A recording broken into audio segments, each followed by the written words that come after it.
Hey everybody, welcome to 2218's Attitude for Gratitude. This is Tad and I'm here with my co-host this evening, Miss Elena. Hey, everybody. How are you doing this evening, Elena? I'm doing great. Should we just go straight into a promo? Yeah, here at 2218 Sure. where we're hosting the Attitude for Gratitude, they sponsor this podcast and they do a lot of stuff to the world's oldest Alano Club. And if you want to donate, Matt's going to put up a link. Anything you can give, but you're more important than your money. It's a nonprofit, so that's kind of the deal there. I don't really got a lot else. I mean, they have a Halloween dance coming up, which is it costs $5, but we're not going to turn any addict away. That's on the 30th at 9:30, and that'll be fun. They got prizes for kids and prizes for adults. You got any other cool things, Elena? Any other cool things? Well, yeah, anything going on at There is a couple cool things going on. So on the 30th, down at Fridley Alano, there is a trunk or treat or trunk, whatever you want to call it. And that's sounds supposed to be interesting. fun for kids. We're going to decorate vehicles, and it's from 1 to 2. So kids can go around and trick or treat. Some cars will be scary, some cars won't be scary. So there's going to be some fun entertainment for kids and whoever else wants to come out. We give out candy to adults too. You don't have to just be a kid. Other than that, I mean, there's always things going on. It's that time of year. It just depends. It just depends. I do know that there is something that Cheryl I got it posted today on Facebook. You want to mention that? I got to read the whole thing actually, Why do you have to read the whole thing? because that's what I was told, and I'm a Oh, good you better soldier. do what you were told then. Yep. Well, I think I was asked, but nonetheless. No, you were told. Do it. For immediate release, Friday, October 22nd, 2021, Alano Society of Minneapolis awarded National Historical Registry status, which means we've been given our historical status. The world's longest continuously running Alano, the Alano Society of Minneapolis, has been awarded a National Historical Registry status on 10/13/21 by the National Park Service. The National Registry of Historic Places in the United States federal government's official list of district sites, buildings, structures, and objects deemed worthy of preservation for their historical significance. Since 1942, 2218, as it is affectionately known, has been location of the Alano Society of Minneapolis. Home to scores of Alcoholics Anonymous and other meetings. In its room, members share their experience, strength, and hope with one another as they seek to recover from their addiction.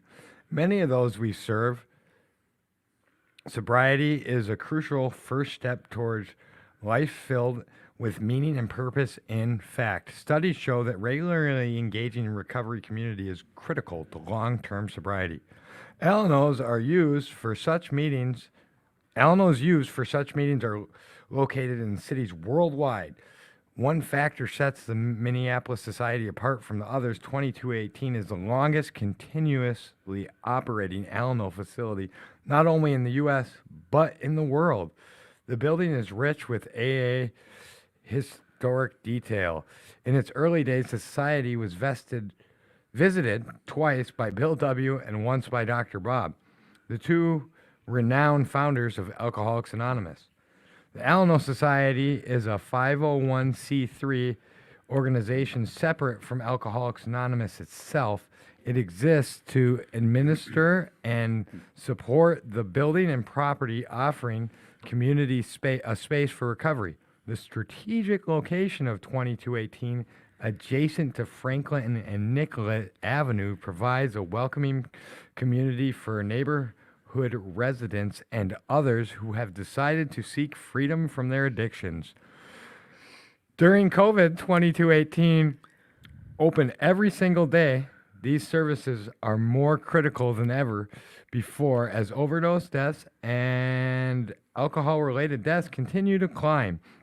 at record highs. The Minneapolis Police Department recognized 2218 as a vital service and delivered a message of gratitude for the same, stating their job would be significantly harder should 2218 close its doors. A state senator also thanked 2218 for remaining open.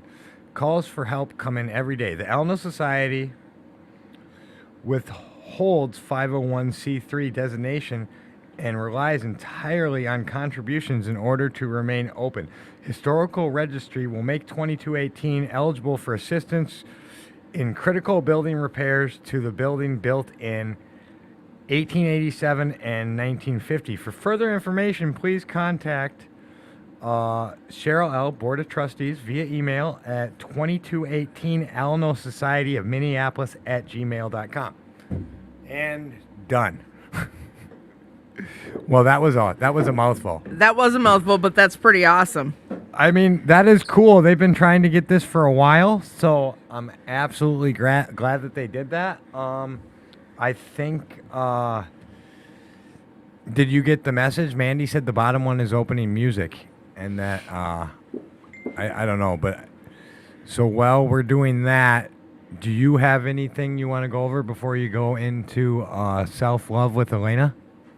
Yeah, I want to know how your week was. Come on. My week has been pretty good, actually. I went on an up north kind of quasi vacation with my girlfriend, and we got away, and that was pretty cool in itself. We went camping, which, it was cold, but we brought a heater. So, and we did some cool stuff. We went and visited the Ruins Museum.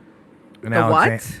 The Museum of Ruins. Okay. Yeah, so, and we seen an old rune, and it was cool. She bought some of those things. I don't remember what they're called. Rune stones. So we didn't play with them, but then I got to go make amends to a recovery community in Fergus Falls. I had a resentment towards them for my own personal life because I was clean out there, and when I left, and I promoted the podcast a little bit out there too, obviously, because it was a good opportunity to do that. But I just went to a meeting that I hadn't been to in a different location. We had a good time. Went and had a really good steak, and then just looking for me and Mandy are just looking for a place to rent and doing what I do, helping other people and working. And that's been the week. Getting back on trying to on my square and trying to help here at the Alno Club. So a little more after taking, not that I took a siesta, I just dialed it back a little bit. So, and because we all need to do that from time to time. Yes, self-care. we do. What about you? How was your week? My week was long. It was really long. And I will tell you that I really enjoyed taking the time off last Friday. I got to go out with some friends. I never really take time off from the podcast because I really enjoy being here. But it was really nice to be I went out to dinner with friends. I went and played mini golf. I had a really good time. But Saturday morning I woke up and I dove right back in, went to my meeting and did all the things I needed to do. And this week I've been working on, Tad, you're going to be so proud of me. I've been working on making, we need new flyers. So I've been putting together some new flyers and stuff because we need new stuff. Because you brought all those other ones to the I know. I wish walk. I would. So I would have passed them out up north when I was up north. That's okay. But I'm making some new ones. So I'm making some new flyers, and I'm going to make some new little card handouts so that way we can hand them out. I still have a few right here, so I'm going to make some. I didn't want to do you like I did you last time and give you 10 hours to be ready before. That's we okay. needed 100 These ones are going to be flyers. better, and I'm going to have them printed somewhere else. So. Sweet. So yeah, it's been a good week. I really didn't think I was going to make it tonight, though. I'm not going to lie. I was hoping that you were because I didn't know how I was going to hold the show together by myself. But me and Matt would have trudged on, and we got our lovely guest here, which after Elena's segment we're going to get I know. to. I had a migraine all day today at work, and it finally kicked. So I'm okay now. Heck yeah. So. Well, tonight's guests are Rick B. and Jesse, and they're of the 4-Step Workshop. You guys want to say hi? Hi. Hello there. So we're going to do Elena's segment. She does a segment at the beginning of the show about self-love. And then we're going to get into what you guys want to talk about. Okay. So, Elena, and now it's time for self-love with Elena. I didn't come prepared today. I'm not gonna lie. Wing it. I know. So I didn't come prepared, Tad. One of the things I want, I mean, I was thinking about this earlier. So I'm just gonna say this quick and then we're gonna move on because I really like these two guests that we have. heck So yeah, I'm stoked. huh? I'm stoked. So one of the things I want to say, don't be afraid to open up in recovery. Don't be afraid to let people in and just you're starting a new life. You're starting a new beginning. And if you keep closing people out, then you're just going to it's not going to help you. When I first came back into recovery, I didn't let a lot of people in, and now I'm slowly still letting people in and letting people in. And the more people that I let in and the more people that I allow to be around me, it's better for me. I love myself more. I enjoy the things that I'm doing more. I'm not always wanting to isolate in my house anymore. There was a time period where I just wanted to isolate. Between that 1 year and that 2 year, I just wanted to isolate. And I'm not doing that anymore. And it did take a few friends to actually help me do that because I opened up and I kind of told them what was going on. So don't be afraid to open up. Don't be afraid to let people know what's going on because we are all here to help each other. So that's all I got for you today. And that was self-love with Elena. So, I mean, without further ado, then we should chop it up. All right. That's usually what I say before we get into the show. So the floor is your guys's. Okay.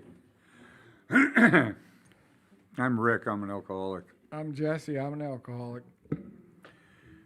Last time we were here, we were talking about inventory, and we went through chapter 5 from the beginning to about the resentments. And there's also a fear and a conduct inventory after that. But we decided to do something a little different tonight instead of continuing with that. Maybe we can come back to that sometime. Heck yeah. Heck Yeah. yeah. Heck yeah. We're sorry it took so long to get you guys on the show. We were actually talking about doing one once a month with you guys so you could cover all the steps or close to them. Yeah. Well, let's, what we wanted to do tonight, I sort of made an executive decision. I talked to Jesse a little bit about this. But we're thinking about taking a look at steps 6 and 7. Oh, this is going to be good stuff. Years ago, I saw a pamphlet from Hazelden that said, it was on step 6 and 7, it said The Forgotten Steps. That was the title of the pamphlet. And that might be the case. They are not looked at, I don't think, very thoroughly, maybe it'd be a good way to put it. Should we read out of the big book or the 12? Yeah. We'll read what's in the big book. Then I want to go to the 12 Steps and 12 Traditions book. Bill, the big book was written by the fellowship, by the Okay. first 100 people, really. Bill put the words on the paper and then they corrected them quite significantly if you read the history. But the 12 and 12 is Bill's book. That was written by Bill. It's his essays on the fellowship, on the program, after I think it was written about 13 years later when that was published, after the big book was. So they had a lot of history. But I want to go over, we're going to read what's in the big book first. Okay. And it's on page 72, 72. chapter 6, into action. Doesn't say into thinking, Thank goodness. into action. Of course, it starts out with step 5, but we're going to jump over that. And we can come back to that sometime, too, because there's a lot there, too. So we're going to, what's in the big book, okay, you want to just pick it up, Jesse? Where You are wanna- we going to pick it up? Well, top of 76, I guess. Alrighty then. Here we go. They're talking about on the heels of the sixth step after we've asked, have we skimped on the cement put into the foundation? Have we tried to make mortar without sand? Above that, it says, are the stones properly in place? Is our work solid so far? If we can answer, that's where it'll start, 76. If we can answer to our satisfaction, we then look at step 6. We've emphasized willingness as being indispensable. Are we now ready to let God remove from us all the things which we have admitted are objectionable? Can he now take them all, every one? If we still cling to something we will not let go, we ask God to help us be willing. Sounds easy enough, huh? Yeah. Yeah. Can he now take them all? Well, of course, I don't want this stuff, right? Yeah. Really? We'll see. Yeah, we'll see. We'll see about that. Okay. So that's what's in there on step 6. When ready, we say something like this: My Creator, I am now willing that you should have all of me, good and bad. I pray that you now remove from me every single defect of character which stands in the way of my usefulness to you and my fellows. Grant me strength as I go out from here to do your bidding. Amen. We have then completed step 7. Right. Is it just that simple? Because some people are thinking they just did their 6th and 7th. So did they? Well, we're going to get into that a little bit. This is there's They're like, "We're done."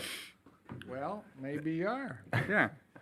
Maybe you are, maybe you're not. We'll see. We'll see what comes. You know, I think what's fascinating too is when ready we say something like this: My Creator, I am now willing that you should have all of me, good and bad. So apparently, there's some confusion, and certainly was with me, about what's good and what's bad. Ah. See, when I was using, I was 35 when I got sober. And when I came into AA, I had been trying to let go of what was bad and hang on to what was good. I'd been doing that all my life, Naturally. naturally. I think everybody's doing that. Yeah. But I was clearly confused because I ended up in AA. Okay. Well, how, when we live a certain lifestyle where it can be flipped on its head, good and bad, because things that get by, how would we know? Well, that's what we're going to take a look at. That's the adventure. Yeah. This is a big deal. I pray that you now remove from me every single defect of character. Really? Well, let's look at that. It's an interesting idea. I actually came in to the program on steps 6 and 7. Now you can reverse these in order. You really can.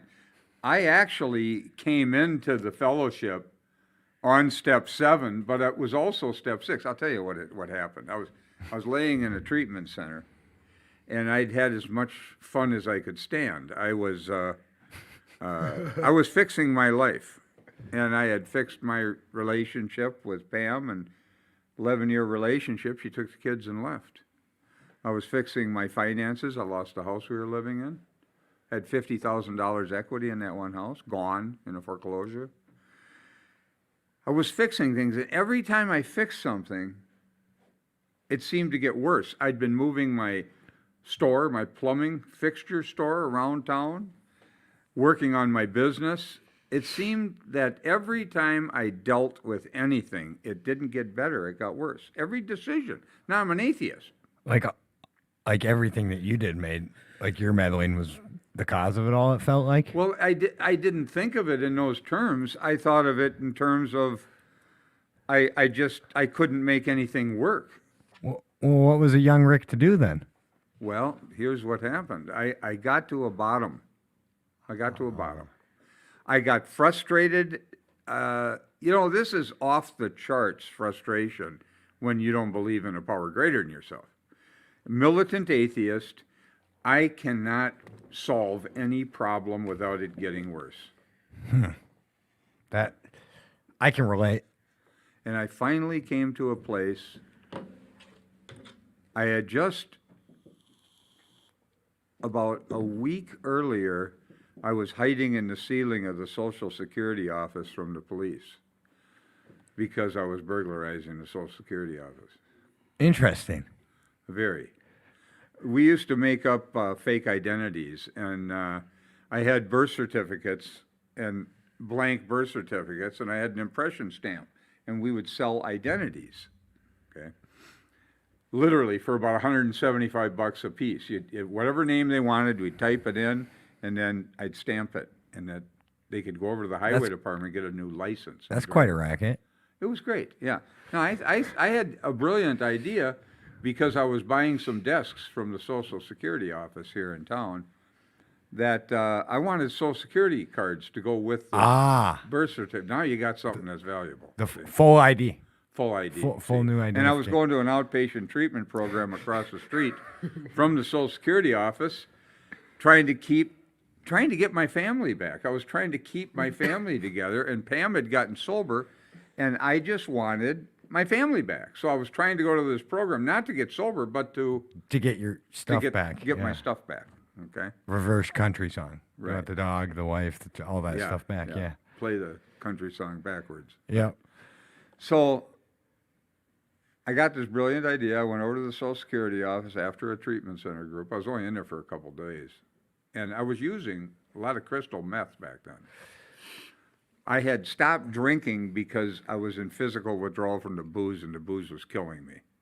And I found out something very important, that you can get over alcohol if you take crystal methamphetamines. I never drank again. It worked perfectly. I did it in reverse order. I got off meth as a young kid by becoming an alcoholic. There you go. Yeah. Attaboy. Yeah.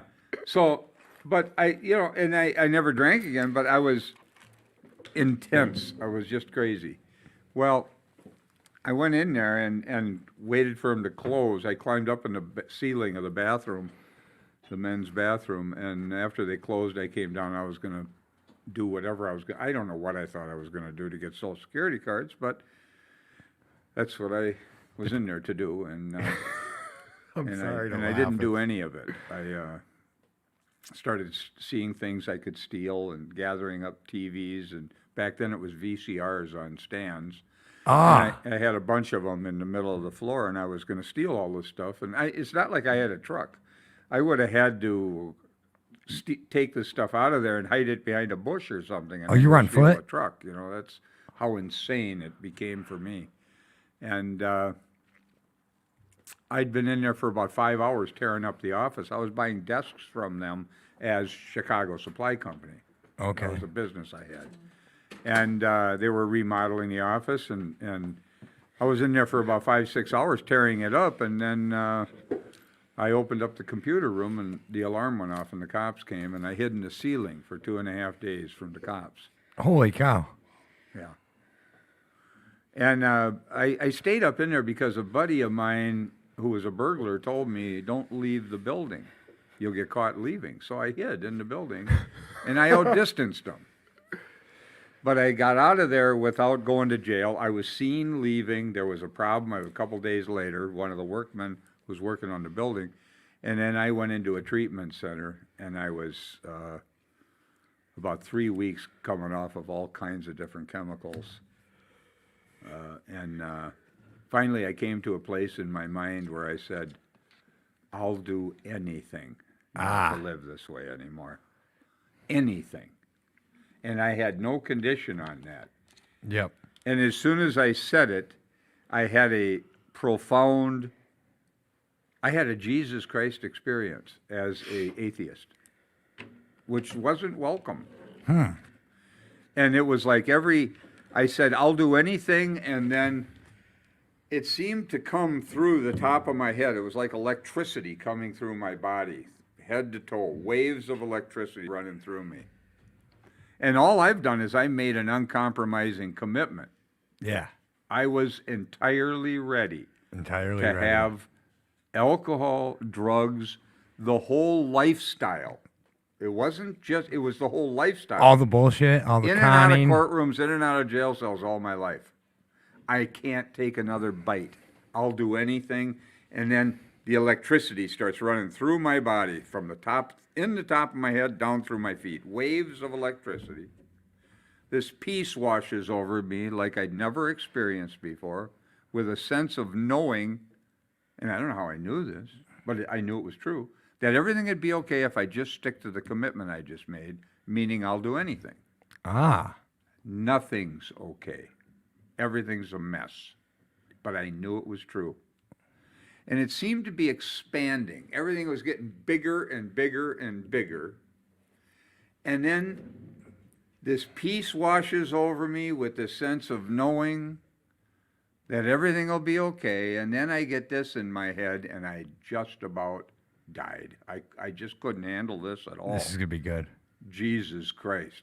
Ah. And I said, no, I can't handle this. And I pushed it out of my mind. And the experience ended. And the way it ended was everything seemed to collapse back into my body. Oh, shoot. And I was back in all the pain and all the fear and all the anxiety one more time. But I knew something significant happened that did not convert me. I was still an atheist. The rebelliousness of me, of my humanness, was tremendously capable of just denying the whole thing. But alcohol and drugs were shut off like a switch. I was entirely ready to have that removed. It's never come back. Gone. AA has never looked like a program of not drinking to me. Mm. It's gone. We're talking 34 years now, so I got some history on this one. No urges, nothing. It's been eliminated. And and everyone I know that knows you speaks very highly of you. Well, I just simply said, I'll do anything, and I meant it, and it was uncompromising. But I couldn't handle the form that it came. Ah. Okay? Right. But that commitment is still in force today. I've never lost the commitment. Can I ask you something? And you don't have to answer. Are you still an atheist? No, but I never found a concept of God. Okay. I found, somebody asked me that question, how I came to believe, and I told her, I took actions I didn't believe in, and I got results I couldn't deny. I always like that. That's what happened. That just came out of my mouth. Didn't even think about it when she Right. asked me that question. So that's what happened. I never found a concept. I found experiences I couldn't explain away. Mm-hmm. Well, that did not convert me. It took some time, and I didn't come to believe through concepts. I Okay. came to believe through experiences. Ah. But that's step 7. I asked, I'll do anything, and it was removed. But the lead up to that was really step 6, as I got frustrated with my inability to solve any of my life problems. Sure. Now, do I ask with that kind of emphasis, if you will, to have my character defects removed, Or willingness? or even a willingness? Do I ask with that sincerity, I'll do anything to have this removed? I do not want this in any sense. I see no value in alcohol and drugs or that lifestyle. It's gone. Right. So when I have any kind of pain that comes into my mind, or frustrations, or whatever it is, my mind does not go to alcohol and drugs. It goes to the program, because there's no value anymore. As long as you have value in that life, your mind will go back there. There is no value for me. And it was removed. It was simply removed. Completely. Never come back. That is really how I came in on step 6 and 7. With a big dose of step 1, my inability to Yeah. deal with life.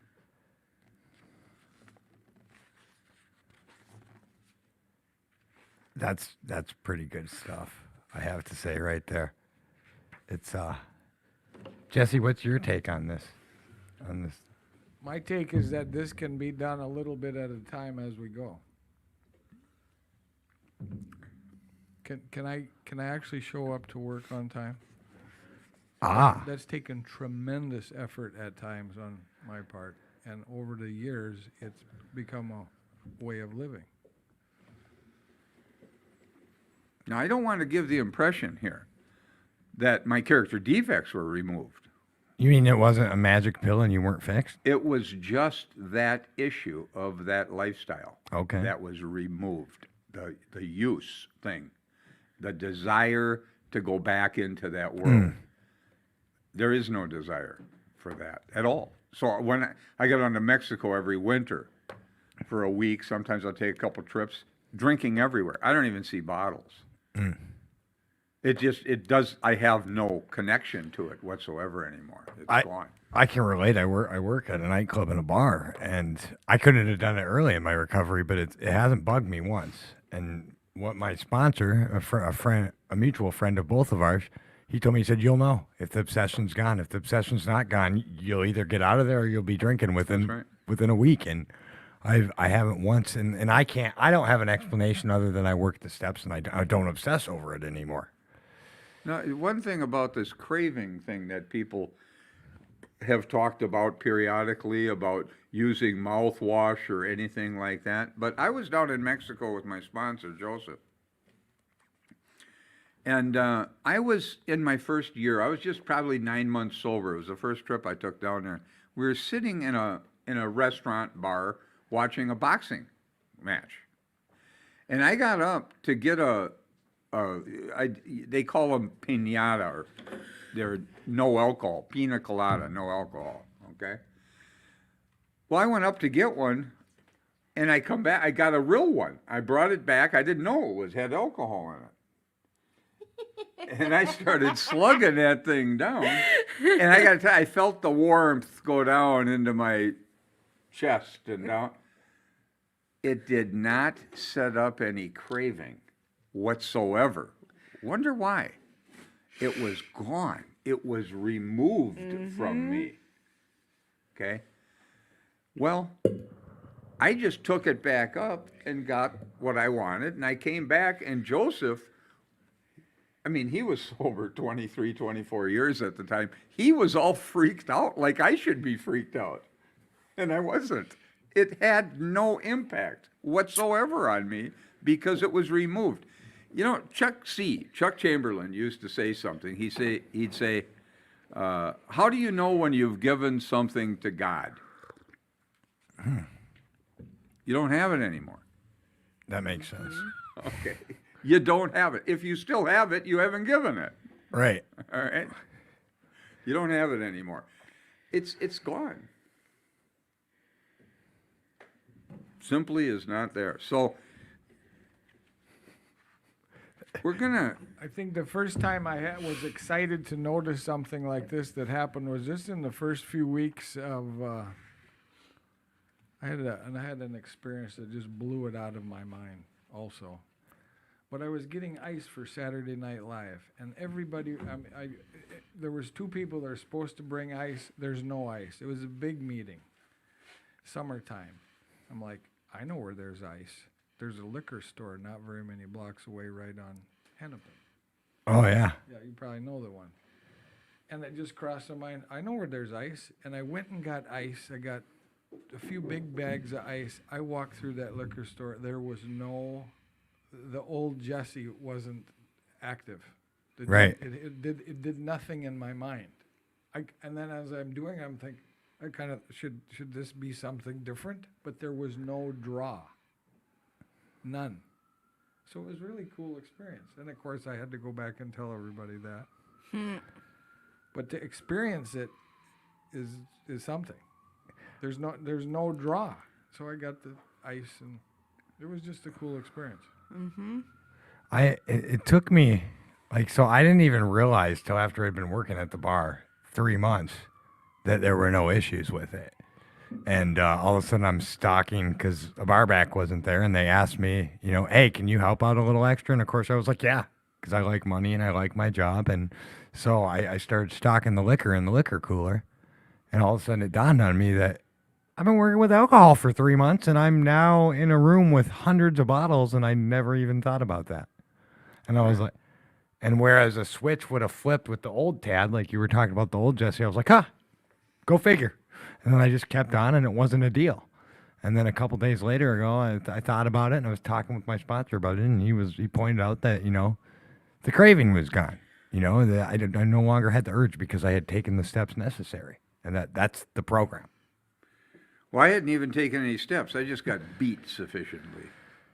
There's plenty of that. There's plenty of that among us too. A good whooping helps. But in the 12 and 12, now this is, I don't know that we have, well, maybe we should just read it and see where it goes. It's a bit of reading, but it's about 3 pages. It's on page 63 of the 12 Steps and 12 Traditions book, step 6, which is we're entirely ready to have God remove all these defects of character. This is the step that separates the men from the boys. So declares a well-loved clergyman who happens to be one of AA's greatest friends. He goes on to explain that any person capable of enough willingness and honesty to try repeatedly step 6 on all his faults without any reservations whatever has indeed come a long way spiritually. And is therefore entitled to be called a man who is sincerely trying to grow in the image and likeness of his own Creator. Of course, the often disputed question of whether God can and will, under certain conditions, remove defects of character will be answered with a prompt affirmative by almost any AA member. To him, this proposition will be no theory at all. It will be just about the largest fact in his life. He will usually offer his proof in a statement like this. Sure, I was beaten, absolutely licked. My own willpower just wouldn't work on alcohol. Change of scene. The best efforts of family, friends, doctors, and clergymen got no place with my alcoholism. I simply couldn't stop drinking, and no human being could seem to do the job for me. But when I became willing to clean house and then ask the higher power, God as I understood him, to give me release, my obsession to drink vanished. It was lifted right out of me. I this change of scene, I remember when I was in my early 20s, I moved out to San Diego. And I was having a lot of trouble because I'm drinking with a lot of guys here, and they're all lunatics. I mean, everybody I'm drinking with, they were nuts, man. And I moved out to San Diego, and it took about 3 months for me to recreate the same scene out there. These people even kind of looked like the people back here. Isn't that amazing? They acted the same. It was the same craziness. Pretty soon, I'm in the same stuff. Out there, it was absolutely remarkable to see. Thousands of miles away. Yeah. So I left there to get away from all those guys. But I bet you were in the next location that you went to again. Yeah, I came back here and it was the same. I've slid done right that. back into it. Fit like a glove.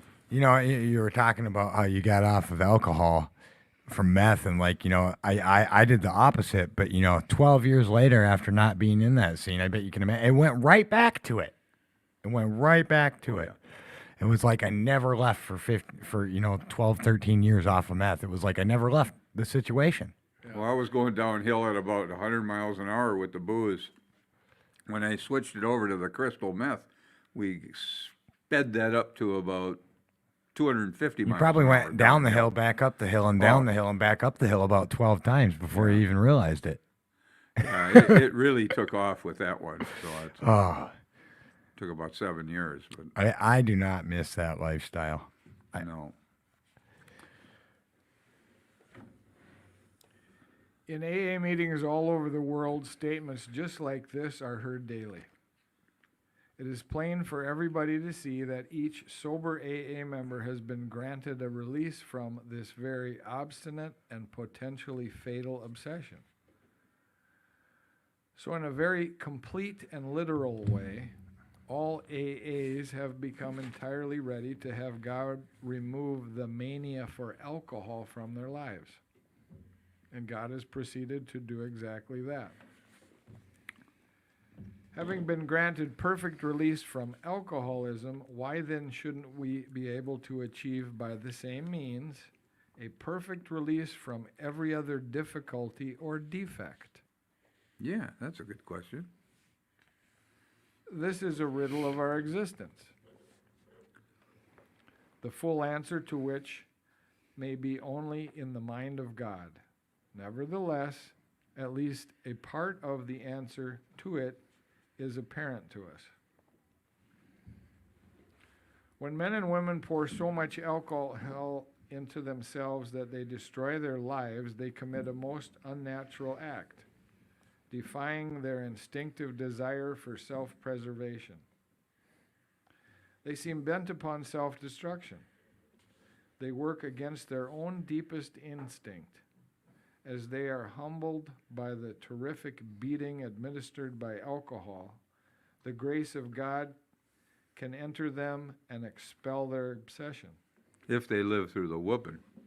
Ah, If. Many don't. right. I died twice while I was out there the last time. Yeah. I don't know that I'll make it back and be lucky enough to die in front of a off-duty cop or, stumble into an ambulance while I'm in blackout next time. Here, their powerful instinct to live can cooperate fully with their Creator's desire to give them new life. For nature and God alike abhor suicide. But most of our difficulties don't fall under such a category at all. Every normal person wants, for example, to eat, to reproduce, to be somebody in the society of his fellows, and he wishes to be reasonably safe and secure as he tries to attain these things.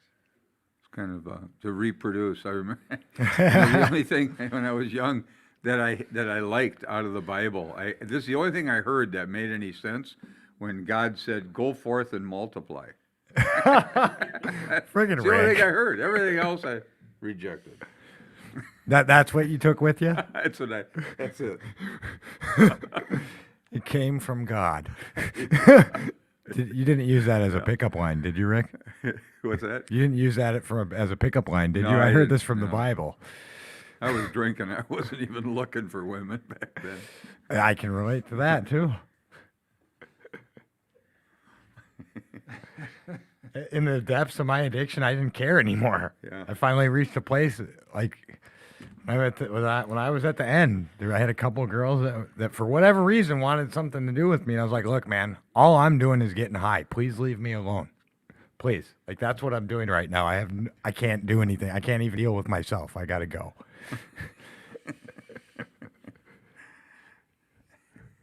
Indeed, God made him that way. He did not design man to destroy himself by alcohol, but he did give man instincts to help him stay alive.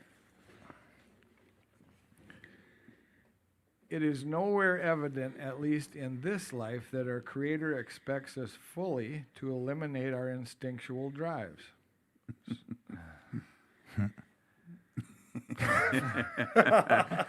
Sounds like an alibi, doesn't it? It kind of does. Carry that one out a ways.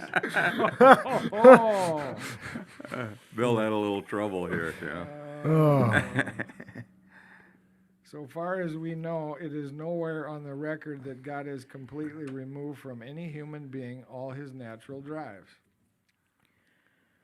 Since most of us are born with an abundance of natural desires, it isn't strange that we often let these far exceed their intended purpose. When they drive us blindly, or we willfully demand that they supply us with more satisfaction or pleasures than are possible or due us, that is the point at which we depart from the degree of perfection that God wishes for us here on earth. That is the measure of our character defects, or if you wish, our sins.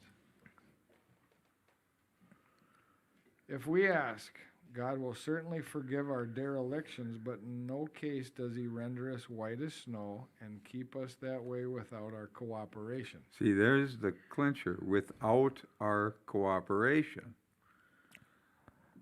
So we have to be willing, is what you're saying. That's right. That is something we are supposed to be willing to work toward ourselves. He asks only that we try as best we know how to make progress in the building of character. Yeah. I read a lot of this over at the Union Gospel Mission. I generally start at this next sentence here, because this is where he gets into the meat of this thing here. Okay, this is the good stuff. Yep, here it comes. So step 6, we're entirely ready to have God remove all these defects of character, is AA's way of stating the best possible attitude one can take in order to make a beginning in this lifetime job. This does not mean that we expect all our character defects to be lifted out of us as the drive to drink was. A few of them may be. But with most of us, we shall have to be content with patient improvement. So Jesse was saying earlier. The key words entirely ready underline the fact that we want to aim at the very best we know or can learn. How many of us have this degree of readiness? In an absolute sense, practically nobody has it. Ah, Yeah, that's a break, huh? right. Yeah. So you mean I'm not supposed to be perfect and just they're gone and all of a sudden I'm a saint? Well, we'll see. We'll see what you're willing to let go of. Oh boy. Oh boy. The best we can do with all the honesty that we can summon is to try to have it. Even then, the best of us will discover to our dismay that there's always a sticking point.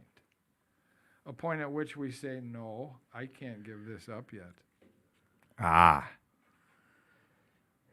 And we shall often tread on even more dangerous ground when we cry, this I will never give up. I've been there. I still do. Sure. Such is the power of our instincts to overreach themselves. No matter how far we have progressed, desires will always be found which oppose the grace of God. Wow. Mm. That's right. Now this gets good. Some who feel they've done well may dispute this. So let's try to think it through a little further. Practically everybody wishes to be rid of his most glaring and destructive handicaps. So now he's going to use the 7 deadly sins here to talk about it. Ah. No one wants to be so proud that he's scorned as a braggart, nor so greedy that he's labeled a thief. Mm-hmm. No one wants to be angry enough to murder, lustful enough to rape, gluttonous enough to ruin his health. No one wants to be agonized by the chronic pain of envy or to be paralyzed by sloth. Of course, most human beings don't suffer these defects at these rock bottom levels. I did. I have. I have too, a few of them. Yeah, all of these.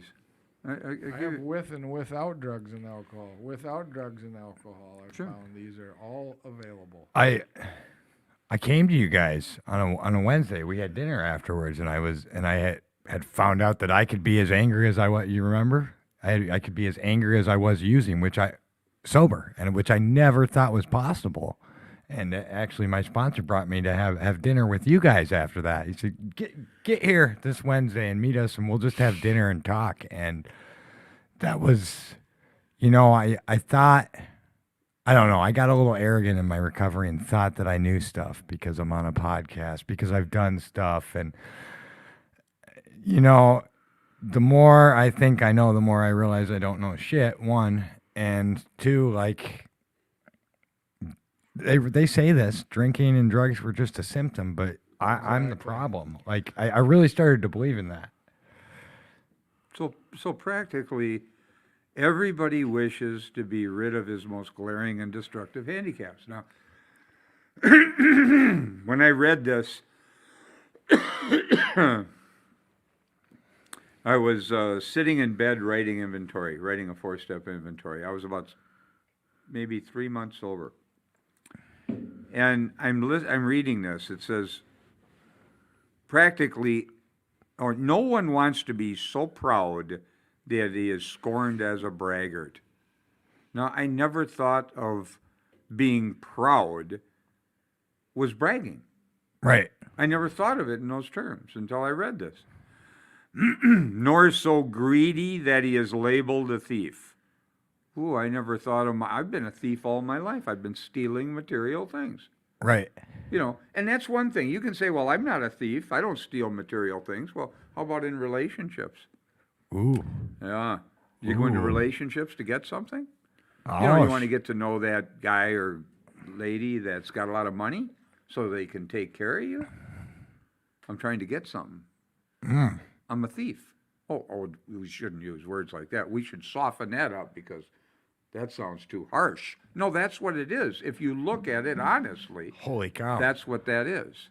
Maybe I stay in relationships long after they should have ended because I'm afraid of being alone. Been there. Yeah, I use them for company Been till there. something better comes along. How about that one? Anybody done that? You know? Never. How about for sex? I like the sex. I don't even like her or him. I only like parts of them. You know what I mean? Physical parts. Pretty sad, isn't it, when you get down to it and start looking at it? You know, it really is. It really is. I think it's worse to steal in relationships than it is to steal material things. Well, I was doing both. Okay, using people in different ways. Okay, so when I read this, nor so greedy, I'm greedy that he's labeled a thief. Then he goes on, he goes, no one wants to be angry enough to murder. I know what it's like to be angry enough to murder. Right. I was going to murder a guy. You know, when we do these workshops, a lot of times on Wednesdays here, I tell a story about a guy that I was literally setting up to kill him. I was going to murder him. So I know what that is. I had a little dossier I was putting together. I knew where he lived. I had keys to his car. Oh, yeah. I was going to kill him. So I know what it's like to be angry enough to murder. I know what it's like to be lustful enough to rape. When I was a teenager and the testosterone was kicking up when you're young, when you're 12 years old, 13, 14, guys understand this. Women, I'm sure it's different for them. But boy, oh boy, I'm riding around the lakes on my bicycle and it's painful looking at the girls. It's not pleasant. It's painful. You know, I knew guys who used to go to the strip clubs. I never liked the strip clubs. Why? It wasn't pleasant. A horny day was not a good day. It was a negative day. It was not pleasant. See, it never made sense to go there and torture myself, you know. Tried that a couple times. That was not good.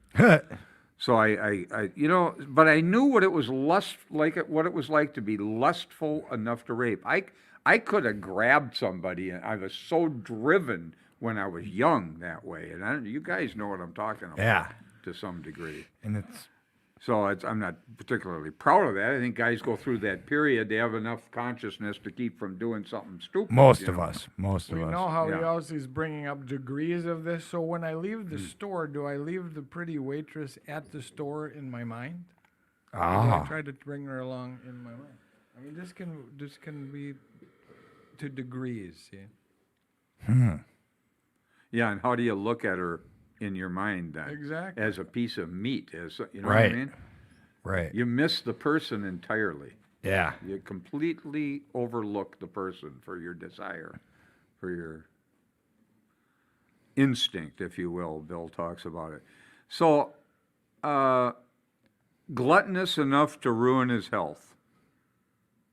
Well, clearly, everybody in AA understands that. You're drinking yourself into physical problems, and you keep doing it anyway, or drugs, you know. My- Smoking crack until your heart starts pounding out of your chest, and, you know. I had a friend named Chris, and I worked with him, but we were drinking buddies. And when he would see me, he said, I just don't understand. We drink a lot. We're both clearly alcoholics and drug addicts. But, dude, you smoke 3 packs when we go out. You drink a case and a half. Like, he said, dude, all I think of when I see you is gluttony. And this was in the heat of my addiction. I was a young man, like 24, 25. And he was like, just gluttonous. He would always say that when I'd get to drink. Probably thought it was a compliment. And I did at the time in the middle of my addiction. you did. Of course I did. But it would just, I'm sorry, I just had to share that. But he always used to say it, gluttony. Every time I'd start slamming and smoking, he'd be like, dude, just chill out. Have one, have two. You don't need to do it all at once. But I did. Well, here, now, this next one, he says, no one wants to be agonized by the chronic pain of envy. You know, I know this one. I tell you, I remember, and this is interesting because a lot of people remember their first drink, but I remember this too. I remember this as just like it happened yesterday. I'm driving around the lakes with Pam. We're young, we're in our 20s, early 20s when we met, and I never drove anywhere without beer. I knew how many beers it took to drive from Minneapolis to St. Paul and back. I drove and drank. I knew if I went to Duluth, that might be a case of beer trip. You know what I mean? But I thought of traveling in terms of how many bottles of beer it'd take. Strange that you'd even think that way, you know? Who else thinks that way but an alcoholic? Well, we're driving around the lakes, Lake of the Isles, and it's dusk. And I'm in my early 20s, and I'm really striving to achieve. I want a big house. I want money. I want what rich people have. I'm driven. I've got that same drive Bill Wilson had to succeed and to achieve. And well, we're driving around the lakes, and I see the houses. These are huge houses. And the lights are on. The sun's down. It's dusk. You can see in the windows, and I see a grand piano in the window. And I look, and I can see the interior of these houses. And I felt this sick feeling in my guts that I wanted what they had, and I was going to get it. And I remember that like it was yesterday. I remember when it happened. I remember who I was with. It was just, and I set out to achieve that to the detriment of my family, my relationships, all the way along. I destroyed everything with that desire to get. Pam, I forced her to move from house to house to got to have the bigger house. I see. She didn't want to do that. She just wanted a family. She wanted to, you know. Right. I got to achieve. I didn't care about the family. I didn't care about any of it, really. I just wanted to be a big shot. We call that big shotism. It's kind of lost out of our fellowship these days. You don't hear much about that talk. Big shotitis. Shotism. Oh, Empire terrible. building. Empire building. Empire building. Yeah. It's funny, he tells that story about Lake Calhoun, and I literally walked through about a 2/3 completed house with a pretty woman I was dating, and I did almost the same thing, but in a different, I was older, and I proceeded to outsell what I could produce to such a scale that I ended up in federal bankruptcy court. Because I wanted to have a big house like that. So I went out to, and literally, I just outsold what I could possibly do in 10 years even, in a year. You'll go bankrupt if you do that long enough. But no one wants to be agonized, ooh, I know that word, by the chronic pain of envy, or to be paralyzed by sloth. Wow. Can't move. Yeah. You know, you're depressed. You can't. You That's can't what I thought do of the right away. things that need to be done by me. There are certain things in my life that have to be done by me. Period. Yeah. And if I don't do them, they're not going to get done. No and one my else life is is gonna going to do go 'em down for the you. tubes. I was paralyzed by that at different points. I've been there. Yeah. Of course, most human beings don't suffer these defects at these rock bottom levels. I know exactly what Bill's talking about. When Bill wrote this, he was in depression, by the way. The 12 and 12, he was in about an 11-year depression. The writing of this, he felt all of this. This is his stuff. Beautiful. It's incredible what he put together here. There's Now, a- you might think you're not that bad. Well, I was sober. I don't know how many years it was. It was a point where I just could barely get out of bed. And I called my buddy who I'd worked for a couple of times, helping him remodel houses, and he said, "Jesse, I can't hire you. I would, but I'm out of money. I'm running on credit cards. I'm probably going to get a divorce, and I don't have any money." I said, "Monty, could I just come and work for you for free?" He said, "Hell yes, come on down." But I didn't even want to get out of bed. With some years of sobriety, and I'm going to tell the rest of this. So I get there, and the place is it's under construction, and it's got stuff everywhere. And because of AA, I know this idea to show up and ask how you can be helpful, right? Don't come in as the big shot. I said, "Monty, what would you really like me to do?" He says, "Oh, Jesse, come back here." He shows me a bathroom that's under construction. The bathtub is full of plaster and paint, wet cardboard. It's just a mess. He says, "I got a gal that I can rent this to in probably about 10 days. This is the worst thing. I don't even know how to get this clean." He says, "So will you clean this up for me?" Now, I know how to do a lot of other things, but that's the thing that was bugging him the most. So he comes around the corner and he gives me a bottle of Dawn and a sponge. I'm like, "Okay, thanks. That's not going to get this off here." So I go to the store and I get a energy drink. I get some water. I buy some Ajax and some of those 3M scrubbers on my nickel. And I go back and I roll up a towel so it's kind of like a knee pad. I mean, this place is just, it's a disaster. But I'm feeling better. I'm out moving. I'm with my friend. I'm doing something. You're helping someone. I'm trying to be helpful, but you know who's really getting the help is me. I'm moving and I'm with my friend and helping him out. And I asked God to help me, and I'm like, I mean, there's plaster. It's just, it's terrible. So I scooped out all the debris, the 2x4s, the cardboard, and all this, and I started cleaning it. And I'm like, I'm gonna get that spot by the faucet clean, about this big. I'm gonna get that to be shiny. And I got some Ajax and water, and there's no hot water heater. So this is icy water. And then I splashed that part off, and about a foot radius right around that end of the tub was looking good. Good enough that I would use it, or I wouldn't be embarrassed to let anybody else use it. And it's amazing, just that experience got me out of this deep Paralyzed by sloth. paralyzed by sloth. I got unparalyzed, and I was being unpaid in a worldly sense, but I was getting paid super dividends. He gave me a chance to get out and move around and be helpful. So, There's something to that. Sure. oh, there's something to that every day. I'm just saying there's something to that. That Doing the I did a lot of service work when I was early in recovery, and I had some similar experiences. And there's just something to it. Yeah. I can't explain it. There just is. Well, listen to this now. This gets worse. Worse. Yeah. We're just getting started. Oh no.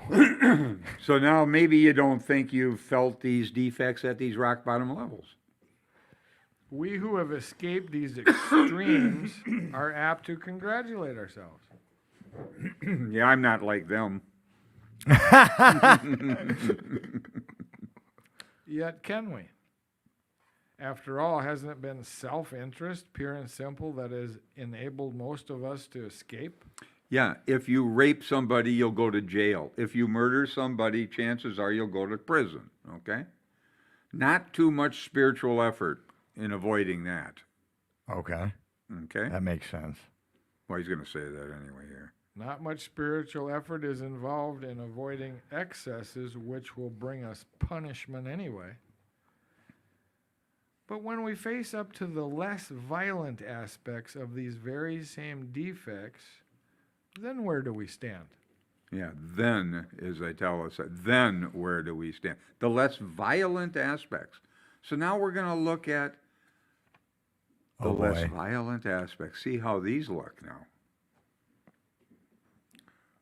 What we must recognize now is that we exult in some of our defects.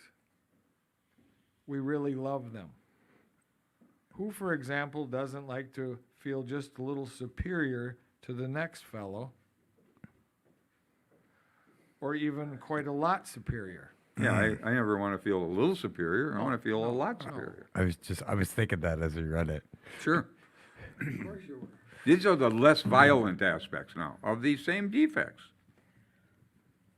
Isn't it true that we like to let greed masquerade as ambition? Oh, yeah. Oh. Look at him. Look at how ambitious he is. Look. No, it's greed that's driving me. I want more than my share. That worries me. People tell me I'm ambitious a lot. Well, you just look at, maybe it isn't a problem. Well, it's never a problem, Rick, till it is. Exactly. To think of liking lust seems impossible. But how many men and women speak love with their lips and believe what they say so that they can hide lust in a dark corner of their minds? And even while staying within conventional bounds, many people have to admit that their imaginary sex excursions are apt to be all dressed up as dreams of romance. Ooh, look at this. Now, I can give you an example of this. How many men and women speak love with their lips? Oh, I love you so much. But what do I really, guys will do this with women that they know want to hear that, see? And all they're really trying to get is sex.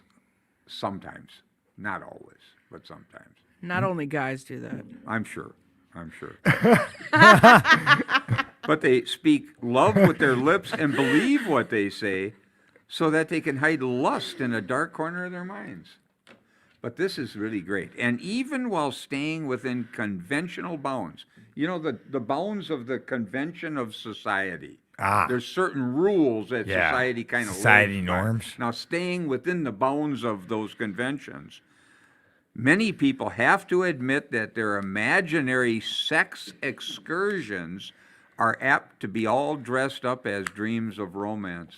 Oh boy. I'll give you an example. This is what I used to do when I was in my early 20s. I had bought a little house over on Colfax and Lake Street. And it was a nice house. It was a duplex. It was a single family at one time, converted. But it had a fireplace in the first floor, and I lived in the first floor, and I rented out the second. Well, it was a one-bedroom, but it was the main floor of the, so it had a living room, dining. It was nice. Well, it had a little fireplace, and I would, pick some gal up, maybe if that would happen once in a while in a bar. I wasn't really looking, but once in a while one would be misfortunate enough to come out after me. And then we'd go over to my house or something. I'd get her over there, and I'd get a bottle of Henry Marchant champagne. It was a pretty good New York State champagne, and it wasn't real expensive, but it was good. It wasn't a shitty deal, Okay. So, and I always loved music. I've always had expensive speakers, professional stereo gear. Still got that equipment. And I'd put the music on, and you got the oriental rug in front of the fireplace, and you put the fire on, see? And you'd bring out the bottle of Henry Marchant champagne, and you'd put the music on, the right music, and you'd sit there, and you'd call it romance. But what was it really? An imaginary sex excursion. The Barry Manilow? Nah, I went into Barry Manilow. I could do better than that. What was the music though? Now we got to know. Well, it was from the 70s, you know, from the They late had some six- good music back yeah. then. This, you know, there was all kinds of stuff, you know. Rod Stewart was good. Okay, right. He was Sure, great. Now we're getting the You picture. know, just whatever it was, whatever, you know, whatever the times were. But, you know, you'd stay within the conventions of society. See, that doesn't look bad, but what was it really if you're It honest with sounded yourself? romantic till we started breaking down what it actually was. Yeah, I know. And that's what he's talking about here. And even while staying within conventional bounds, many people have to admit that their imaginary sex excursions are apt to be all dressed up as dreams of romance. I'd set the stage. It seemed very romantic. And it was. I'm not even, but what's the motive behind what was going on there? Well, I know what it was. I didn't know it until later on in my life, but once I got honest about it, you know, when you get what you want, and of course, if you really didn't like her all that much, you wouldn't call her up again. That'd be the end of that one, and then you'd have a shitty situation. You know, it's just, this kind of stuff used to permeate our relationships, or what we'd call relationships, I guess, when I was drinking heavy. This next one, this gets even worse. Self-righteous anger can also be very enjoyable. In a perverse way, we can actually take satisfaction from the fact that many people annoy us, for it brings a comfortable feeling of superiority. You know, for years I read that, and I couldn't grasp what he meant. I just couldn't grasp it. Why? Why is that? Why was I so blocked to that? Because I was guilty of it, and I didn't want to see it.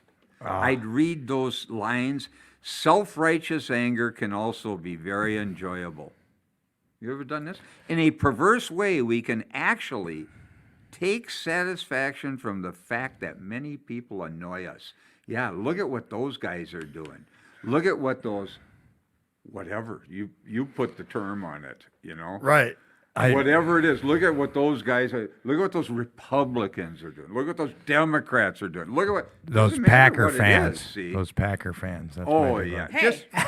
Just it really can get quite sick, you know, that I take satisfaction from the fact that people annoy me. Why? Because it makes me feel superior Right. to them. So there's a payoff for these defects of character. Remember Bill said at the beginning of this? We love them. What we must recognize now is that we really love these character defects. So you can say intellectually all you like, well, I don't like this, I don't like it, but I want to get rid of it because it causes me pain. But what am I doing? I'm praying to keep it because I like it. It has value. It Interesting. makes me feel superior. Do you think a character defect is going to go anywhere when you value it? No. Just like alcohol and drugs and that lifestyle. It wasn't going to leave me until I saw no value in it. Holy cow. That's true with character defects, too. One just came across my mind that I'm better at sometimes than I used to be. I can say that. Let the other person finish their sentences. Especially if you're on some kind of subject where you're having some opposition, or it's for whatever reason there's a little heat involved.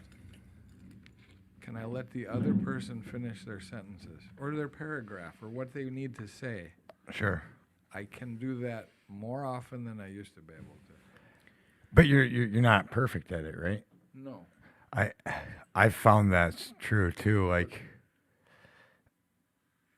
everybody has something they want to say, especially when we're in an argument. And I used to be a cutter off or a yeller, or I'd storm out. Well, and sure. and most of the time, if I just let the other person say what they're going to say, it's done and over with all of a sudden. Well, these are the things that we're talking about. First I have to get some awareness about it. If I don't have any awareness, I'll just keep screaming at you because I know I'm right. This next one, when I was sitting in bed. I told you I was writing a 4-step, and I had read into the 12 and 12. I had set the inventory down, And then I read this one, and I could not look at myself anymore. I turned the book over. I had to go to sleep. I just could not You were deal done. with myself at this point. It really. Listen to this one. Gossip barbed with our anger. A polite form of murder by character assassination has its satisfactions for us too. Here we're not trying to help those we criticize, we're trying to proclaim our own righteousness. See the payoff? Yeah. I feel superior. Oh, Now think about that, and I've been guilty of it. Now we're in a club here. Clubhouses are notorious for gossiping.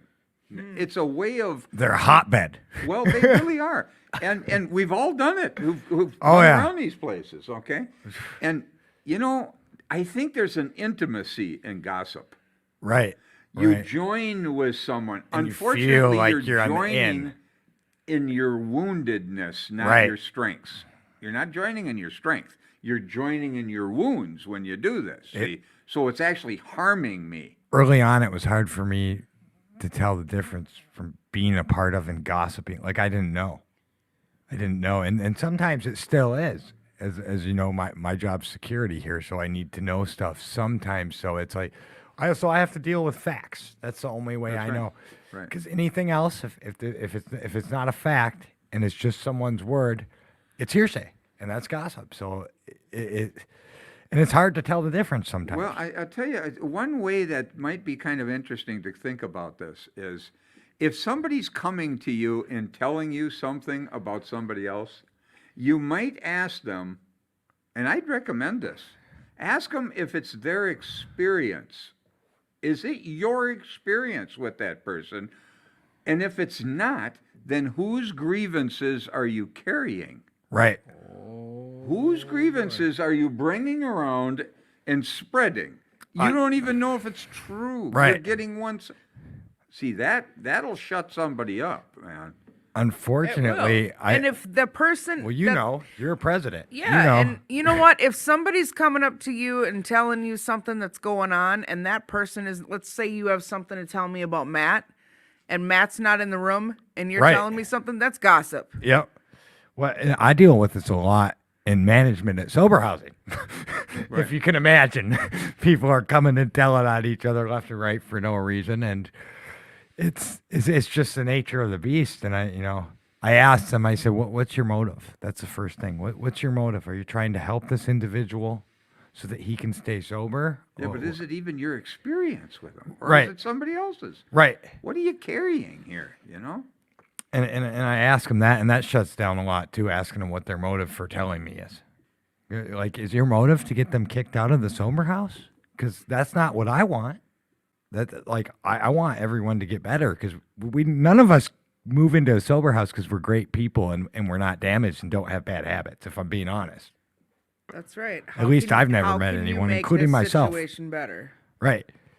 Well, think about now look at the words he uses here. He says, gossip, barbed with our anger. It's barbed with my anger. Now, you can gossip nicely about people. Why not talk nice about someone? Right. You can do that too, you there's know? a novel idea. Yeah. I've seen it actually. Right. Right. You can speak nicely and look for what's good in people and talk to people about. If you're going to talk to people about somebody, you could do it that way. It's a natural thing, it Talk seems. nice about me. I do. So, he says, gossip barbed with our anger. Now, a polite form of murder by character assassination. Is that what this is when I'm gossiping negatively about you? That it is a polite form of murder by character The assassination? 12 by 12, and somewhere else I heard that God looks at gossip as murder, or just as bad. I've heard it a couple Well, times. I think you just have to consider that's what that is. It's character assassination. You're actually murdering their character. Right. Now, as long as you don't look at it that harshly, if you soften it up, okay, then you can give yourself permission to keep doing it. But if you look at the stark ugliness of what gossip is, barbed with our anger, he's talking about, then it is a polite form of murder by character assassination, And it has its satisfactions for us too.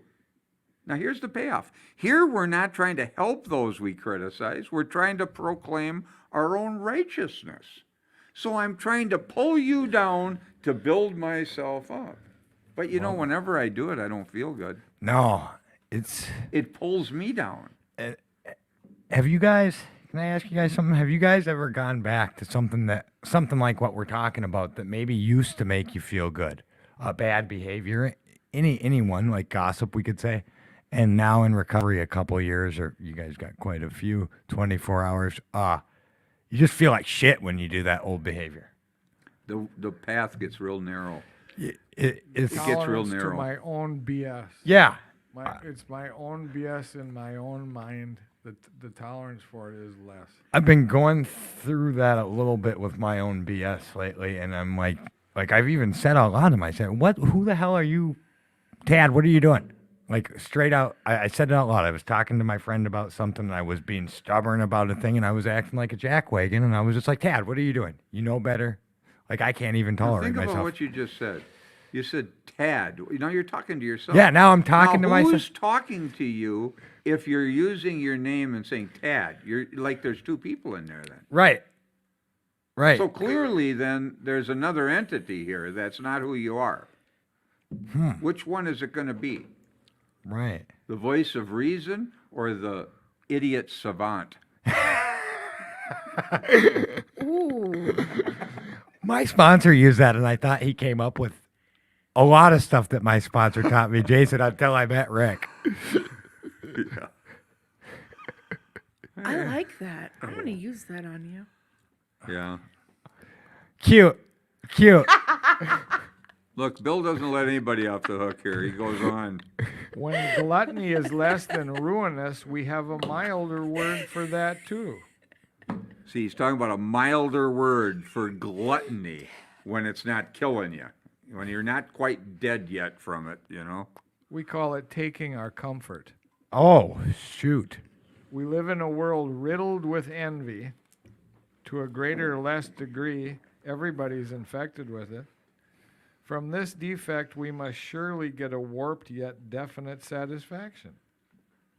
Else, why would we consume such great amounts of time wishing for what we have not, rather than working for it, or angrily looking for attributes we shall never have, instead of adjusting to the fact and accepting it?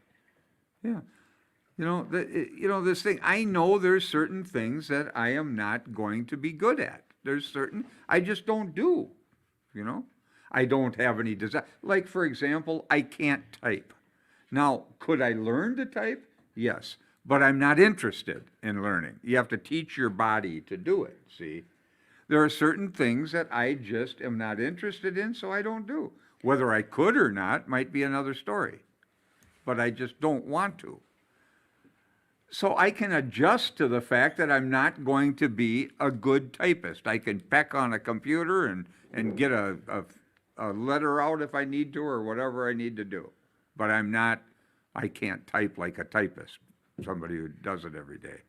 So why consume all kinds of energy, amounts of time, wishing for what we have not rather than working for it, or angrily looking for attributes we shall never have instead of adjusting to the fact and accepting it?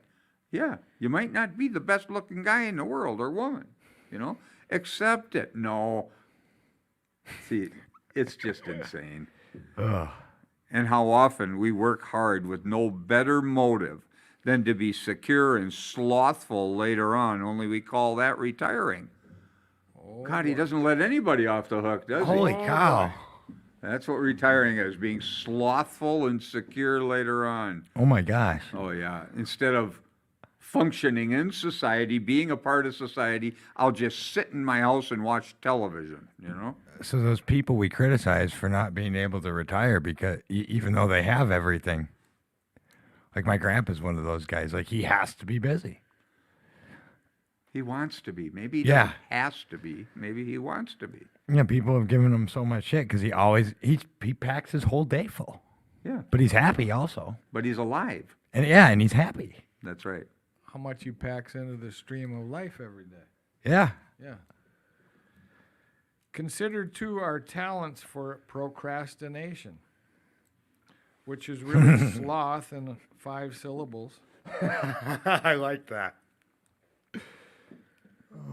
Nearly anyone could submit a good list of such defects as these, and few of us would seriously think of giving them up, at least until they cause us excessive misery. Yeah, you gotta be beaten half to death with it, you know, before I'm Right. willing to give it up.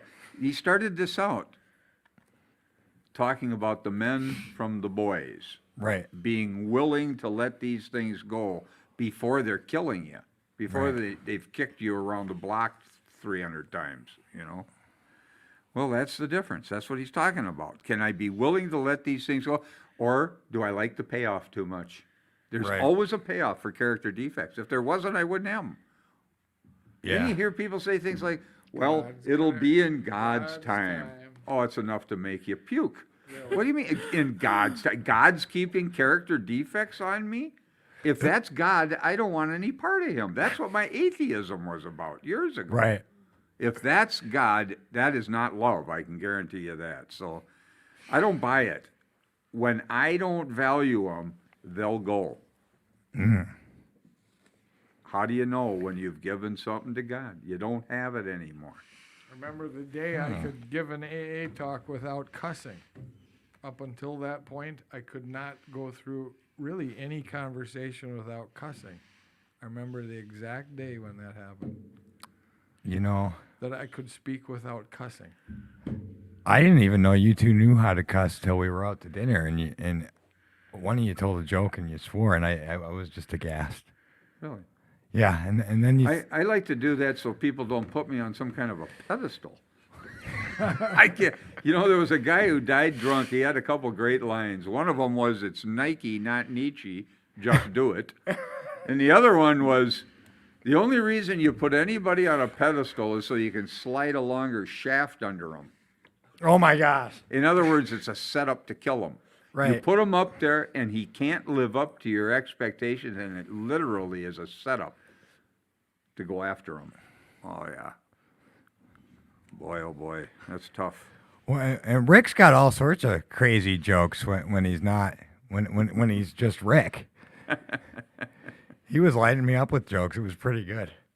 Jesse's still helpful as ever. Well, we'll see. We'll see. Some people, of course, may conclude that they are indeed ready to have all such defects taken from them. Yeah, right. But Why do I have them? Because they're self-serving. Because I like them. Yeah. There's still, you know, there's a 50-50 point here, guys. There really is. Where the pain of hanging on to it, let's say it's 50-50. I get 50% pain and 50% pleasure. Then as you start to get honest with yourself, you'll start to see, well, maybe it's 60% pain and 40% pleasure. Now you're on your way to letting go of it, right? And if you can keep working with it and see that it doesn't have value, that it's actually hurting me, there can come a point where it isn't a sacrifice to let it go. Right. Where it's But a if health you try benefit. and, it's like quitting drinking before you're ready to quit drinking. You feel like there's a sacrifice. I got to give something of value up. Then you're fighting with yourself. But if you can look at these things as you go along, they start to become so obnoxious that it's more painful to keep it than to let it go, and you'll start to let it go. Oh my Because gosh. you don't want it anymore, and you don't feel like it's a sacrifice to let it go. That's huge. But that's the process here of getting honest with it. I just had an aha moment. So Uh-huh. But even these people, if they construct a list of still milder defects, will be obliged to admit that they prefer to hang on to some of them. No kidding. They prefer to hang on to some of them. Therefore, it seems plain that few of us can quickly or easily become ready to aim at spiritual or moral perfection. We want to settle for only as much perfection as will get us by in life, according to, of course, to our various and sundry ideas of what that will get us by. I just want enough sobriety. I just want enough spiritual growth to not drink. But I'm not going to change. I'm not going to grow up. I'm not going to stop being selfish. I'm still going to try and get what I want from life, and at other people's expense is what selfish is, you know? Right. Yeah. Of course, to our various and sundry ideas of what will get us by. So the difference between the boys and the men is the difference between striving for a self-determined objective and for the perfect objective which is of God. Okay, does that make sense? A self-determined objective, an objective in life that will satisfy me instead of something that might help someone else. Okay. You see, that's the difference. Is the difference between striving for a self-determined objective and for the perfect objective, which is of God. Of God would be of service to others. See, instead of service to myself, sort of thing. See, that's the difference between the men and the boys. Many will at once ask, how can we accept the entire implication of step 6? Why, that is perfection. This sounds like a hard question, but practically speaking, it isn't. Only step 1, where we made the 100% admission we are powerless over alcohol, can be practiced with absolute perfection. The remaining 11 steps state perfect ideals. They're goals toward which we look and the measuring sticks by which we estimate our progress. I've always remembered that sentence since I heard it the first time when I read it, that's what the steps are. They're goals toward which we look and measuring steps by which we estimate our progress. Isn't that beautiful? I like that. Bill was brilliant. Brilliant. Yeah, he writer. was. Very human, very flawed in many ways, but just, Well, no one's perfect, so people who are looking for Saint Bill, they're going to find his mistakes, yeah, of course. as with any of us. Seen in this light, step 6 is still difficult, but not at all impossible. The only urgent thing is that we make a beginning and keep trying. If we would gain any real advantage in the use of this step on problems other than alcohol, we shall need to make a brand new venture into open-mindedness. No kidding. We shall need to raise our eyes toward perfection and be ready to walk in that direction. It will seldom matter how haltingly we walk. The only question will be, are we ready? Looking again at those defects we are still unwilling to give up, we ought to erase the hard and fast lines that we have drawn.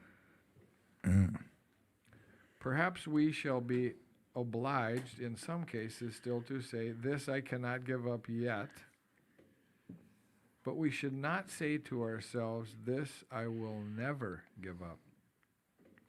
This is great. Let's dispose of what appears to be a hazardous open end we have left.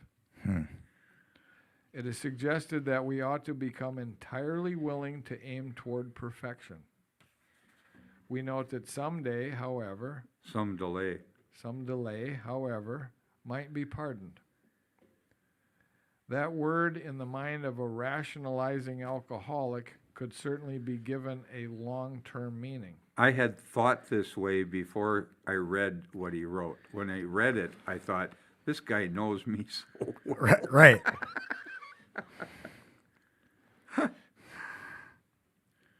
He could say, how very easy. Yep. Sure, I'll head toward perfection, but I'm certainly not going to hurry any. Yeah. I can massage Been there. this defect a little longer. Right, you know? right. I can still take advantage of people, especially women, you know, that sort of thing. Or I've heard this one. other co-signers and myself, you can't quit everything at once. You can't do everything at once. Just you're off the booze now. You're off the drugs. So it's okay that you have some hang-ups, some stuff. Sure. When you were talking about that, I just kept picturing a pack of cigarettes the whole time you were talking. Yeah. When you're sick of yourself with it, you'll stop. My advice is sin big.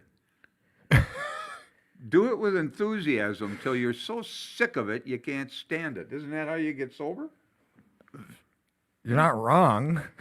Well, it's the way it is, I'm not saying it's When good. when I but- died twice and was scared shitless, 3 weeks later I got sober. Yeah. So, how very easy. Sure, I'll head toward perfection, but I'm certainly not going to hurry any.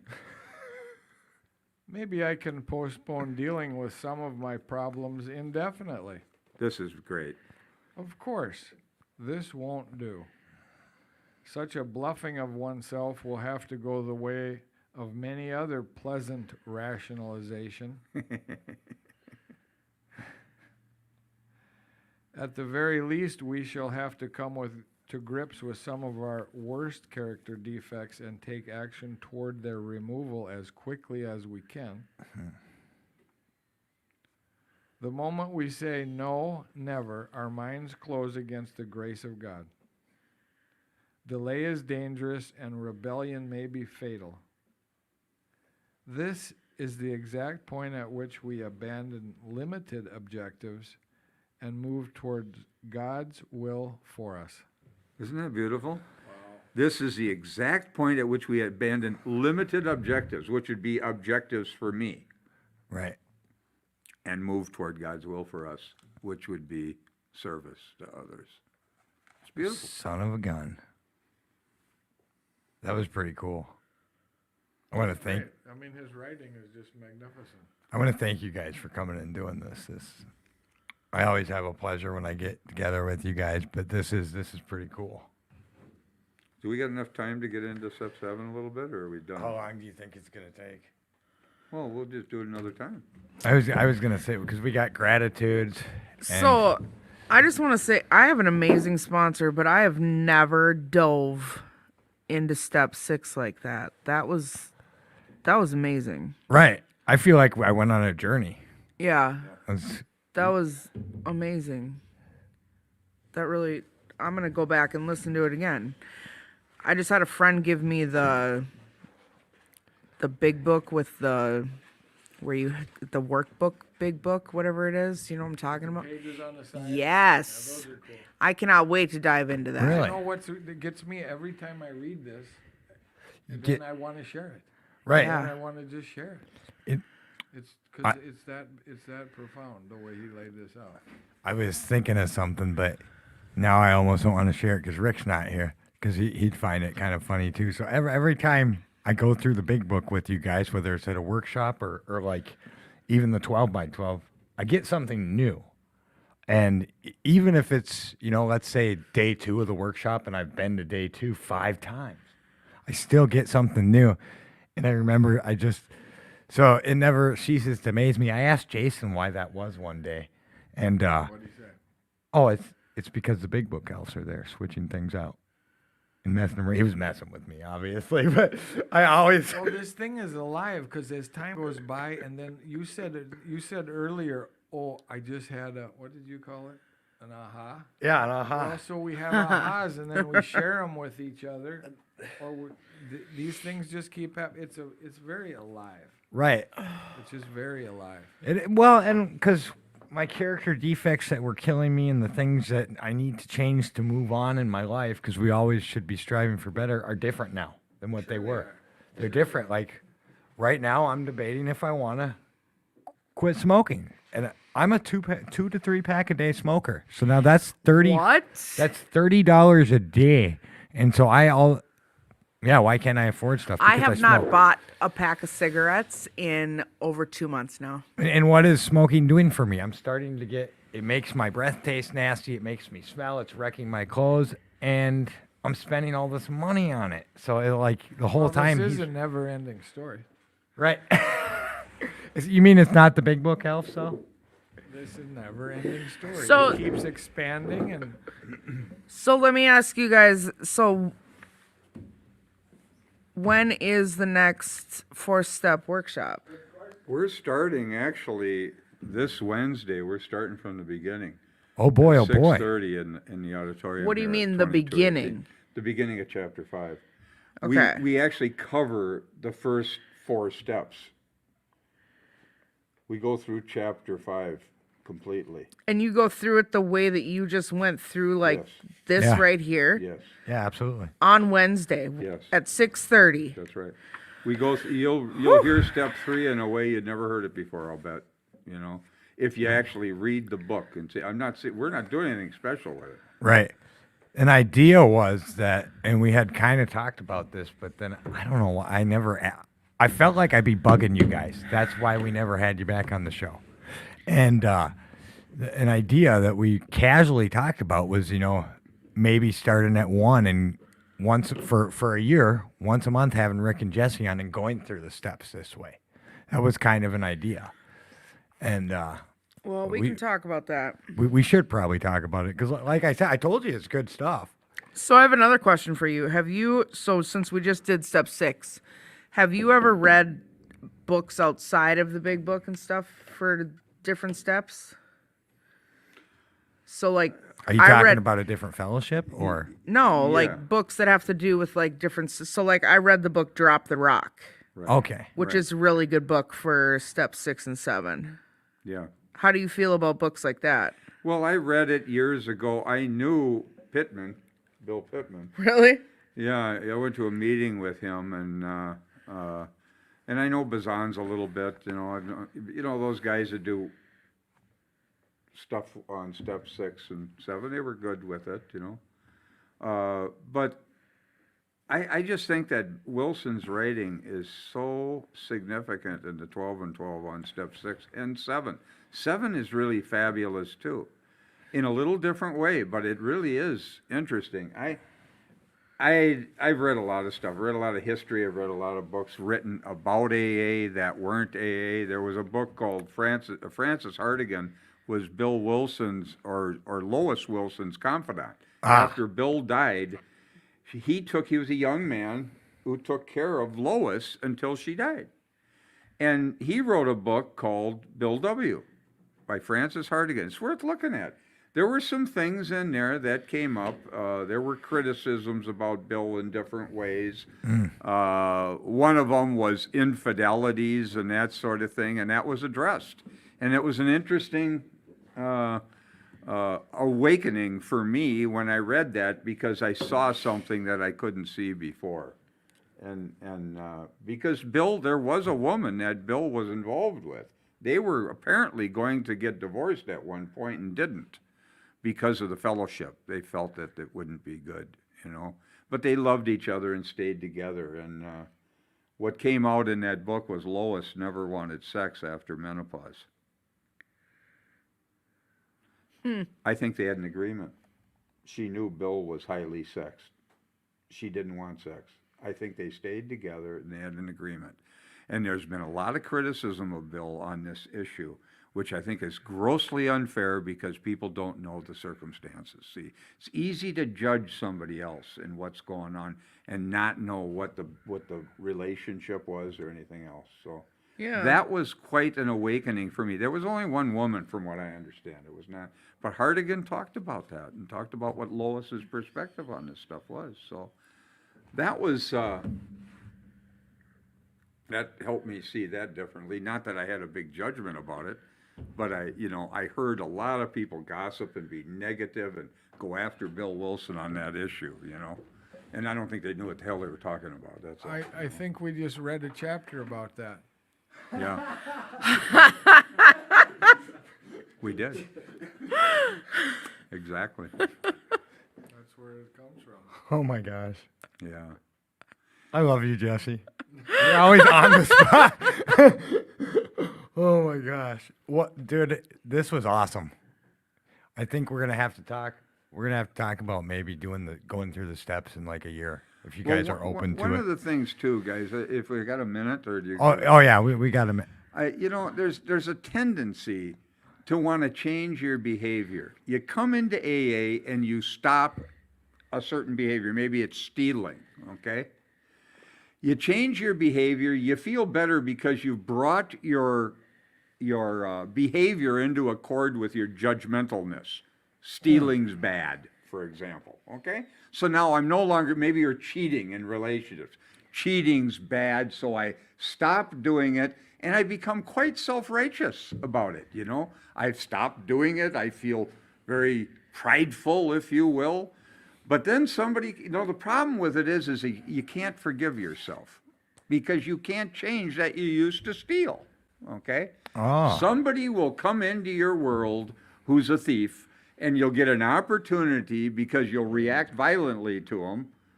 You'll see your hatred for yourself in I used them. to do this. I used to do this a in lot. them. It's called guilt. Guilt is a resentment toward yourself. And when you see somebody else doing it, you've changed your behavior. You're no longer doing it. But now I'm self-righteous about it because I'm good now. Now I'm good. And you can be a big ass. And you'll be and you can't forgive yourself because you can't change that you used to do the behavior. So when you get judgmental with someone else, you're actually hurting yourself. You're hating yourself outside of yourself until you drop the judgment about it.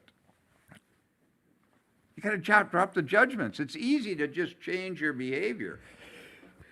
Can I drop the judgments about the behavior so I'm not a jerk to other people who aren't there yet? You know, that's a problem.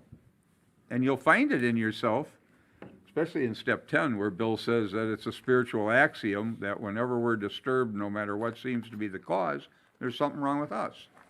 Heck yeah. So you got to look at yourself, see, whenever you get a reaction to something, because you'll find out you haven't forgiven yourself. You still got the grievance, either toward yourself or toward somebody else from your past.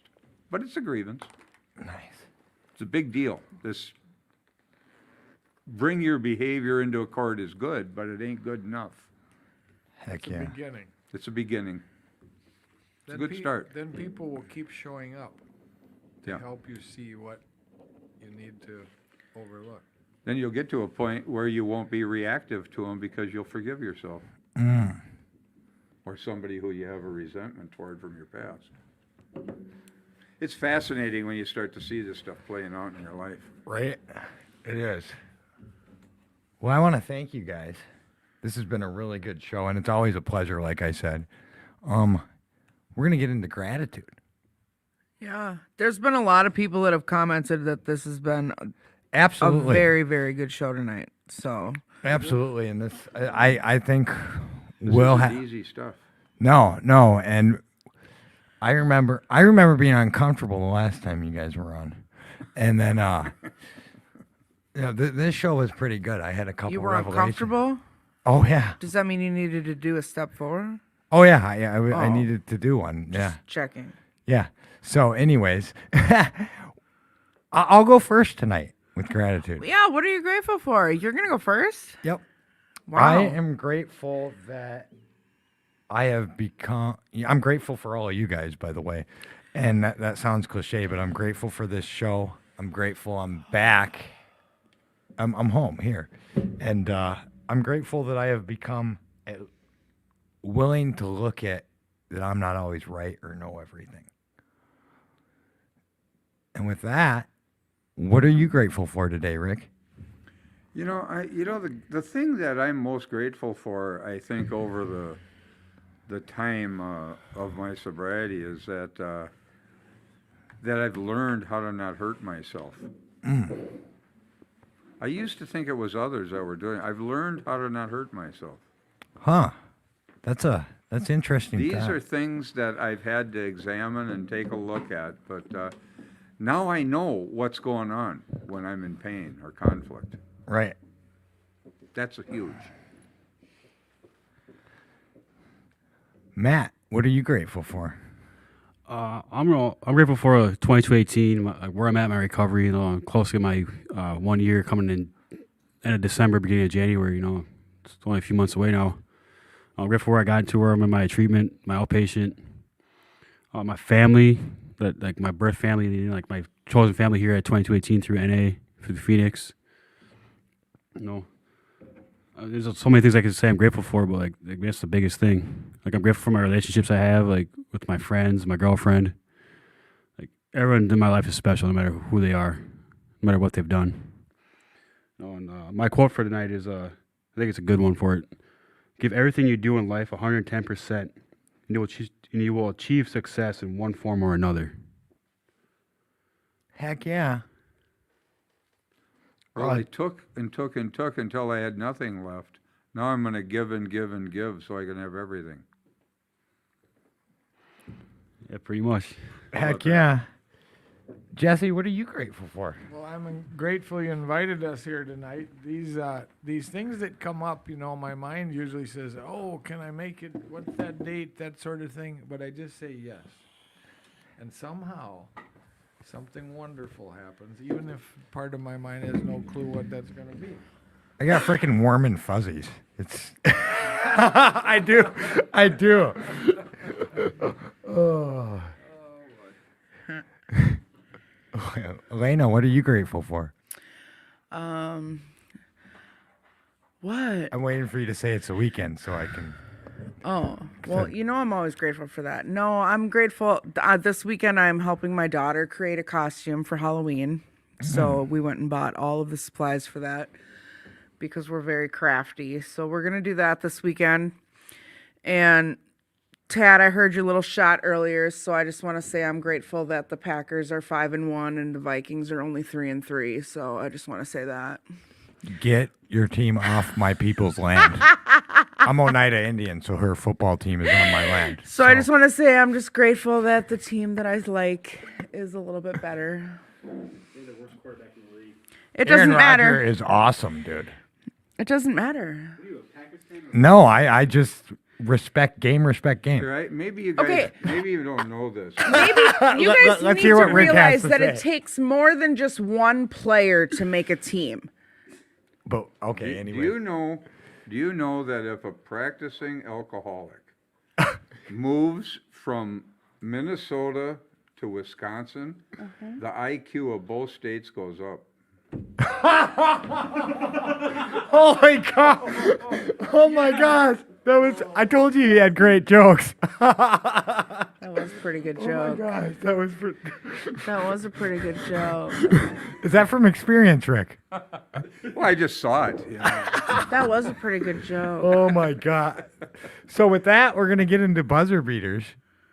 You guys remember what a buzzer beater is? It's just a quick little question, you know. And this one's nothing fancy, nothing great. It's what.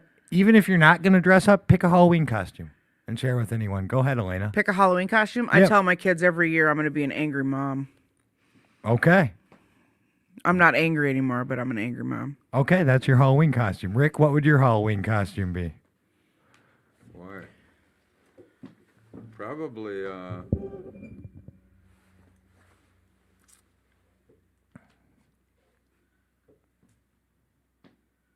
what's the guy off of Mad Magazine?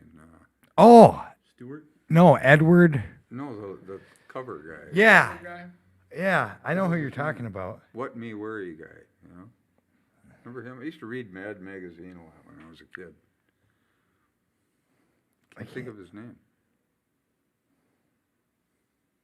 Yeah, what was it? I know who you're talking about, the redhead guy. Yeah, Yeah, it's Alfred E. Newman. Alfred E. Newman. Perfect. Yeah. That would be, I could see it too.